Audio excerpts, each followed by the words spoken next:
अस्सलाम वालेकुम दोस्तों, कैसे हैं आप सब लोग? ठीक ठाक है, मजे में हैं। तो दोस्तों, जैसे कि मैंने मार्च की अपकमिंग वाली वीडियो में बताया था कि OPPO F19 series Pakistani market के अंदर काफ़ी जल्दी देखने को मिल जाएगी और वैसे ही होने जा रहा है। OPPO ने फाइनली टीज करना स्टार्ट कर दिया है OPPO F19 Pro को, जो कि पाकिस्तानी मार्केट में बहुत ही जल्दी लॉन्च किया जाएगा।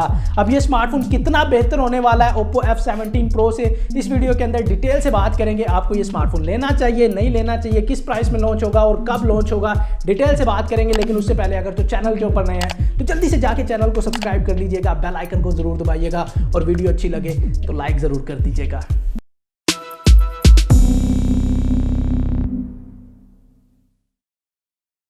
जी तो दोस्तों, अगर बात की जाए OPPO F19 सीरीज की, तो यार इंडियन मार्केट के अंदर दो स्मार्टफोन लॉन्च हुए हैं, OPPO F19 Pro और OPPO F19 Pro Plus। अब जो Pro Plus है वो 5G के अंदर है, बाकी कोई डिफरेंस नहीं है उसके अंदर। वहां पर हमें Dimensity 800U का चिपसेट मिल रहा है, बाकी स्पेसिफिकेशन जो है वो बिल्कुल सिमिलर निकल के आती हैं OPPO F19 Pro के जैसी। अब इस स्मार्टफोन की अगर बात की जाए तो यार डिज़ाइन के मामले में OPPO के स्मार्टफोन जो है वो हमेशा से काफ़ी अच्छे होते हैं और इस स्मार्टफोन का डिज़ाइन भी जो है वो OPPO F19 Pro का काफ़ी सॉलिड निकल के आता है। बैक के ऊपर हमें जो है वो क्वाड कैमरा सेटअप मिल रहा है, वर्टिकल शेप के अंदर स्क्वायरिश वर्टिकल शेप है। लेफ्ट साइड के ऊपर हमें जो है वो इसका कटआउट देखने को मिलेगा और काफ़ी स्लीक डिज़ाइन जो है वो देखने को मिल रहा है। 7.8 mm के आसपास इसकी हमें थिकनेस देखने को मिलेगी और इसका जो वेट होने वाला है वो 170 ग्राम के आसपास ही निकल के आएगा और काफ़ी लाइट वेट और काफ़ी थिन ये स्मार्टफोन जो है वो होने वाला है, जो कि काफ़ी एक ज़बरदस्त चीज़ निकल कर आती है। फ्रंट के ऊपर हमें पंच होल डिस्प्ले देखने को मिल जाएगा, USB Type-C की सपोर्ट देखने को मिल जाएगी और इसकी नीचे ही हमें जो है वो स्पीकर ग्रिल भी देखने को मिल जाएगी। तो नो डाउट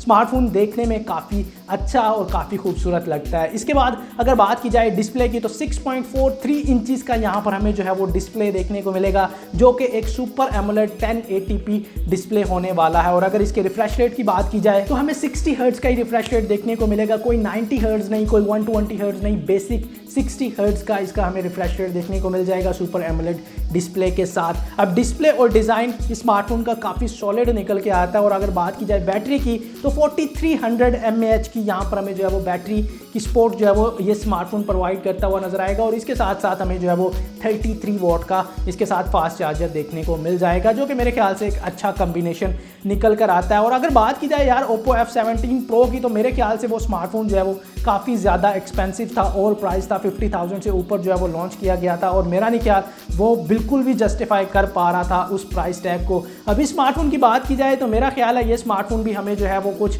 50,000 से ऊपर ही पाकिस्तानी मार्केट में देखने को मिलेगा, जो कि मेरे ख्याल से स्मार्टफोन के लिए जो है वो ओवर प्राइस हो जाएगा। यहाँ पर हमें ऑलरेडी जो है वो Redmi की तरफ से काफ़ी अच्छी डिवाइसेस जो है वो लॉन्च होती हुई नजर आएंगी। 45,000 के आसपास हमें Redmi Note 10 Pro देखने को मिलेगा, जो कि सुपर एमोलेड डिस्प्ले के साथ 108 मेगापिक्सल का कैमरा भी प्रोवाइड कर रहा है। तो मेरे ख्याल से अब OPPO को जो है वो थोड़ा सा सोचना पड़ेगा, क्योंकि अब Redmi भी जो है वो सुपर एमोलेड डिस्प्ले की तरफ आ गया। एक एज होता था OPPO को सुपर एमोलेड डिस्प्ले का, वो भी अब जो है वो ख़त्म होने जा रहा है। इसके अलावा कैमरास की बात करें तो यार क्वाड कैमरा सेटअप है। बैक के ऊपर हमें 48 मेगापिक्सल का क्वाड कैमरा सेटअप देखने को मिल जाएगा, 16 मेगापिक्सल का अल्ट्रा वाइड सेंसर और 2 मेगापिक्सल के मैक्रो और डेप्थ सेंसर देखने को मिलेंगे। और फ्रंट के ऊपर हमें इसका जो है वो 16 मेगापिक्सल का सेल्फी शूटर देखने को मिल जाएगा। कैमराज यार OPPO के ठीक ठाक होते हैं, उसमें ज़्यादा कुछ कंप्लेंट्स हम कर नहीं सकते। यहाँ पर हमें जो है वो काफ़ी अच्छे AI के साथ जो है वो कैमरा फिल्टर्स भी देखने को मिल जाएंगे। AI सपोर्ट के साथ हमें यहाँ पर जो है वो काफ़ी ज़्यादा कैमरा फीचर्स भी देखने को मिल जाएंगे। तो मेरे ख्याल से एक डिसेंट कैमरा जो है वो स्मार्टफोन का होने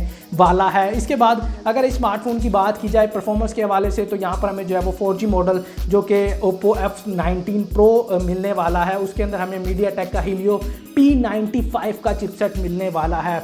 अब मेरी समझ से बाहर है, यहाँ पर सारी स्मार्टफोन कंपनीज जो हैं वो अब बेहतर परफॉर्मेंस ओरिएंटेड स्मार्टफोन हमें प्रोवाइड कर रही हैं और OPPO बाज नहीं आ रहा बिल्कुल भी। कम परफॉर्मेंस के साथ महंगे स्मार्टफोन हमें हमेशा से लॉन्च करता हुआ नज़र आता है। यहाँ पर जो P95 का चिपसेट है वो एक mid range lower mid range segment का चिपसेट है। मेरे ख्याल से यहाँ पर जो है वो कुछ बेहतर चिपसेट होना चाहिए था। एटलीस्ट हमें स्नैपड्रैगन 720G का ही चिपसेट मिल जाता तो ज़्यादा एक अच्छी चीज़ निकल के आ जाती, या फिर हमें जो है वो MediaTek का ही चिपसेट देना था तो मीडियाटेक का हीलियो G95 का चिपसेट हमें मिल जाता, वो भी एक अच्छा चिपसेट निकल कर आता है। बहरहाल अब जो P95 है डिसेंट चिपसेट है, डे टू डे यूजेज के हवाले से आपको जो है ये स्मार्टफोन अच्छा काम करता हुआ नजर आ जाएगा। गेमिंग वगैरह बहुत ज़्यादा जो है वो स्मार्टफोन में आप नहीं कर पाएंगे। तो ओवरऑल OPPO F19 Pro की बात की जाए तो मेरा नहीं ख्याल OPPO जो है वो अपनी गलतियों से सीख रहा है, परफॉर्मेंस को थोड़ा सा बेहतर करना चाहिए यार। बाकी सब ठीक है, बाकी स्पेसिफिकेशन पे गुजारा हो जाता है, आपका स्लीक डिज़ाइन है, कोई मसला नहीं है, डिस्प्ले आप लोगों का अच्छा होता है। अगर 90 हर्ट्ज हो जाता तो ज़्यादा अच्छी चीज़ हो जानी थी,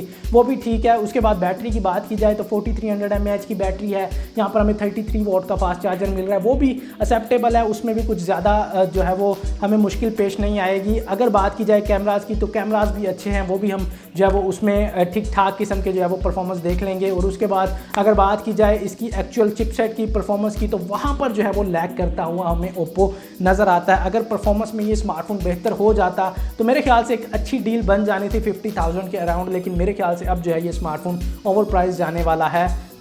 इसको जो है वो अवॉइड ही कर दीजिएगा, क्योंकि ऑलरेडी आपको जो है वो काफ़ी ज़बरदस्त किस्म के स्मार्टफोन मिलने वाले हैं 50,000 के अराउंड।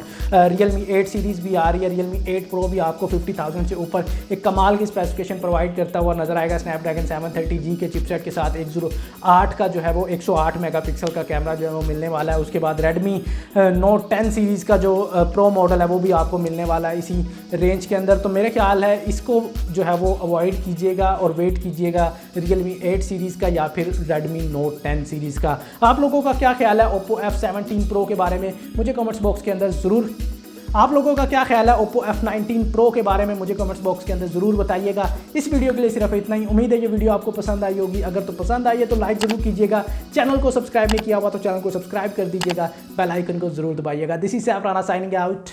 अल्लाह हाफिज़।